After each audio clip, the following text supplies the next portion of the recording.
ข้าพเจ้าซื้อสะเพาทองกอมานี่เกิดที่บ้านพนทองเมืองพนทองแขวงยมศักดิ์เกิดเมื่อปี1942เดือนออกโตเบอร์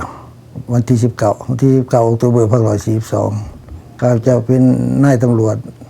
อยู่กองบัญชาการตำรวจยุติธรรมกรมตำรวจแห่งชาติตั้งแต่ปีเริ่มเข้ารับราชการตั้งแต่ปี1962คุณเป็นข้าราชการตำรวจแต่ว่าบ่ได้ไปเหตุการณ์โลดได้ถูกส่งไปเฮียนอยู่เฮียนในร้อยตำรวจสัมภาษณ์ประเทศไทยเฮียนอยู่4 ปีแต่ว่าปี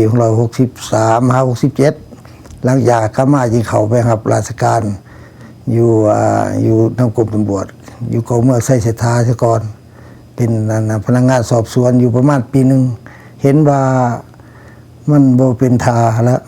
จึงตัดสินใจไปเข้าเฮียนกฎหมายตื่มอีกสถาบันกฎหมายการปกครองเมืองลาวเฮียนอีก3 ปี68-71แต่ตามธรรมดาแล้วข้าพเจ้าควรสิได้ปริญญาตรีตั้งแต่จบโรงเรียนร้อยตำรวจแล้วแต่ว่าบ่ฮู้ว่ารัฐบาลลาวคือบ่ฮู้จักว่าโรงเรียนร้อยตำรวจเขาได้อีหยังคือสิบ่สนใจเมืองไทยในสมัยนั้นตอนศึกกองแรกแปลว่าเขามาตั้งคลาสเดสกงอยู่ปักเสเลยเพราะว่าธรรมดาแล้วขั้นเซ็งบักเซ็งดิโปรมกับบริเวณใดแล้วจะต้องขึ้นไปเยี่ยนอยู่ที่เวียงจันทน์แต่เกิดปีนั้นพอดีกองแรกเหตุการณ์ปฏิวัติเพิ่งจะเลยมาตั้งโรงเรียนใหม่ขึ้นเป็นคลาสเดสกงอยู่เวียงจันทน์กับหลวงพระบางก็เลยเรียนต่ออีกปีนึงอยู่ปักเสแปลว่าเป็น5 ปีหลังจากนั้นก็ขึ้นมาเวียงจันทน์ไม่เฮียนอยู่เวียงจันทน์อีก2 ปีเพราะว่าเฮียนเพิ่นเซ็งบักแต่นั่นแต่บักปริญญาภักดีกับบักเดชภักดีก็สุดนั้นก็โชคดีว่ามีโอกาสถือแต่งตั้งให้เป็นผู้ควบคุมเขาเอิ้นเซียวยังลิเซเซียวยังเองแต่งหน้าเพราะว่ามีโรงเรียนกินนอนสมัยนั้นมีน้อยคนที่จะเป็นได้มีประมาณ6 คนเท่านั้นที่เขาคัดเลือกมาเป็นเซียวยังเบิ่งดูแลพวกนักเรียนที่ว่าอยู่ในที่กินนอนอยู่หั่นนะก็แปลว่าสู้ดีครับผู้ใดที่ได้เป็นเซียวยังมันได้กินเงินเดือนเต็มเขาเอิ้นบวกสคอมเพล็กซ์สมัยนั้นขั้นเข้าอยู่หั่นบ่ได้กินหยังหมดเพราะมันต้องเขาตัดบวกสไปเบิดเลยเป็นค่าใส่จ่ายสำหรับกินอยู่เฮียนหั่นนะบัดนี้เฮาสู้ดีได้กินฟรีนอนฟรีมีแต่ว่าเฮาไปเบิ่งแย่งพวกลูกศิษย์พวกหมู่ครูนั่นแหละตั้งแต่แต่งมีนาลงมาฮอดซีเซียมก็เบิ่งความสะดวกว่าเขาอยู่กินนอนแบบใดนะก็เลยสู้ดีอันนั้นเว้าเรื่องการศึกษาก็ยังสิยาวคันสิว่าการศึกษายังยาวต่ออีกเด้เฮามาจากชนบทเนาะก็ถึงว่าครอบครัวพ่อมีอยู่มีกินก็โอเคแต่ว่าเฮาถือว่าเป็นลูกผู้ทุกข์ยากบ่แม่นลูกเจ้าลูกย่าคือพวกเพิ่นแล้วก็เฮาก็เลยมีแต่การศึกษาเท่านั้นที่ซอยเฮาได้ฉะนั้นกลับเข้าไปโรงเรียนสถาบันกฎหมายการปกครองตื่มอีก3 ปีเป็นออกมาปี1971ก็ออกมาก็ที่1แล้วเขียนฝ่ายตุลาการสิได้ไปเมืองฝรั่งเพราะว่าเขาสิให้วอล์กไปเมืองฝรั่งก็พวกบางกระทรวงยุติธรรมบ่ให้ไปเพราะว่ามีคนเพิ่นเฮียนอยู่ผู้นึงแต่ว่าในที่2เขาเลือกเอาผู้ที่1ไปมีวอล์กสิเดียวเงินทึนนะเขาก็เลยตัดเลยแล้วไปก็เลยบ่มีใครได้ไปแล้วก็มาต่อมาอีกบัดนี้หลังจากบ้านเมืองอันนั้นแล้วมาปี1972ถูกส่งมาอบรมวีซ่าอันนั้นวีซ่าตำรวจอยู่สหรัฐอเมริกาอยู่จอร์จทาวน์ University เขาเอิ้นInternational Police Academy ตอนนั้นเรียนอยู่ไปแล้วจะมาเรียนภาษาฝรั่งเศสตอนนั้นจะเอาตั้งแต่ปี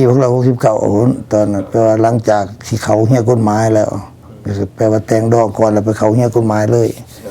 เฮาถือว่าหันเปลี่ยนชีวิตเฮาใหม่เบิดเพราะว่าคันเฮาบ่เฮียนนี่ก็มันก็สิบ่นั่นเพราะว่า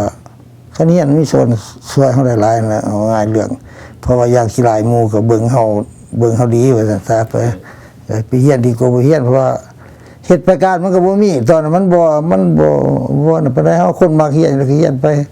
คันยามเฮาเฮียนได้ว่าซั่นซะคันเฮียนบ่ได้ก็เศร้าแล้วอันนั้นเงินเดือนตอนนั้นได้เป็นจังได๋รายจ่ายนี่ก็พออยู่พอกินตอนดุมกลับไปแล้วไปเฮ็ดเวียกที่ไหนก็ตามธรรมดามันก็บ่อยากพอนะแต่ว่าทางเมียก็เหตุการณ์แล้วก็เฮ็ดอยู่กรมประชาสงเคราะห์แล้วก็ไปอันนั้นแล้วก็ไปเรียนอยู่เมืองไทยเรียนอยู่เคหศาสตร์โฮมแม็กซ์อยู่โทมหาเมฆ ก็3 ปีไปพร้อมเดียวกันนะแต่เรามาก่อนน้อยหนึงเราเรียน3 ปีอยู่หั่นแล้วกลับมาแล้วก็เป็นครูสอนกับพ่อทูไทยแต่ว่ามันก็บ่ถึงขนาดเฮาก็เป็นคนที่ว่ามันมีอุดมการณ์อยู่ยังหนุ่มยังแน่นว่าจังซั่นเฮาก็บ่คิดอยากไปเฮ็ดแนวโลๆเละๆก็พ่อแน่บ่พ่อแน่ก็มีลูกเพิ่นเป็นคือพ่อเพิ่นนี่นะเพิ่นก็เบิ่งแย่งซอยให้เฮาเพิ่นมาเรียนคือกันเด้เพิ่นอยู่ห้องสมุดตะกี้เพิ่นเป็นอธิบดีห้องสมุดแต่อาจจะรู้จักอยู่นี่เพราะเพิ่นว่าอยู่นี่ก็หลายปีเติบชื่อประจิตรสุริศักดิ์หลานสาวอาจจะรู้จักก็ได้เฮานี่เว่าเรื่องชีวิตเฮาเนาะพ่อนี่ก็ไปเหตุการณ์ปฏิบัติคือกันตั้งแต่พุ่นน่ะแต่เฮาน้อยๆเฮาบ่ได้อยู่นำพ่อแม่เด้เฮาไปอยู่นำอาเพิ่นบ่มีลูกเพิ่นเอาเฮาไปเลี้ยงแต่พ่อแม่นี่ทำไมน่ะเขาก็จะไปค้าเนาะสมัยฝรั่งเศสนะเพิ่นก็ไปเลยแหละไปร่วมวงการปฏิบัติน่ะก็จนเข้ามาปี1975อยู่แล้วแปลว่าอยู่นำเขาตลอดนะสมัยนั้นนี่เว้าให้ฟังซื่อๆนะความจริงนี่เฮาก็พยายามปกปิดเฮาคือกันเห็นว่าพ่อญาติเขาฮู้ได้ว่าพ่อเขาเป็นอิสระเนาะเขาสิจัดการเขาคือกันเนี่ยก็ปิดแม้แต่ในบัดแรกเกิดผู้บอกเกิดก็แม่นลูกผู้นี้บอกเกิดบ่แม่นพ่อเด้แต่ว่าชื่อพ่ออยู่ว่าเขาเกิดจากพ่อผู้นั้นแม่เฮาแล้วก็แต่ว่าผู้บอกเกิดแม่นลูกพุ่นเฮาก็เฮียนมาบ่ได้อยู่นำพ่อนำแม่จนปี56เพิ่นเข้ามาก็คือว่าแน่นอนมันก็ควบบ้อนเด้อควบห่างเหินกันมันก็บ่น่ะปานใดว่าพ่อกับแม่เฮาก็อยู่นำเพิ่นเลี้ยงดูเฮามาตลอดนะมาคิดว่าเฮามาเรียน FBI คิดว่าเพราะว่าเฮาฮู้แล้วว่าคันเว้าเรื่องตำรวจถ้าว่าบ่มีการปฏิบัตินะอนาคตเฮาก็ต้องดีแล้วเพราะว่ามันบ่มีไผเฮาเป็นผู้ที่มิตรแล้วก็ผู้สุดท้ายที่บ่เรียนนั่นผมเรียน FBI นะแล้วเฮาเมื่อก็พอดีเลยเขาก็ว่าเฮานี่เป็น CIA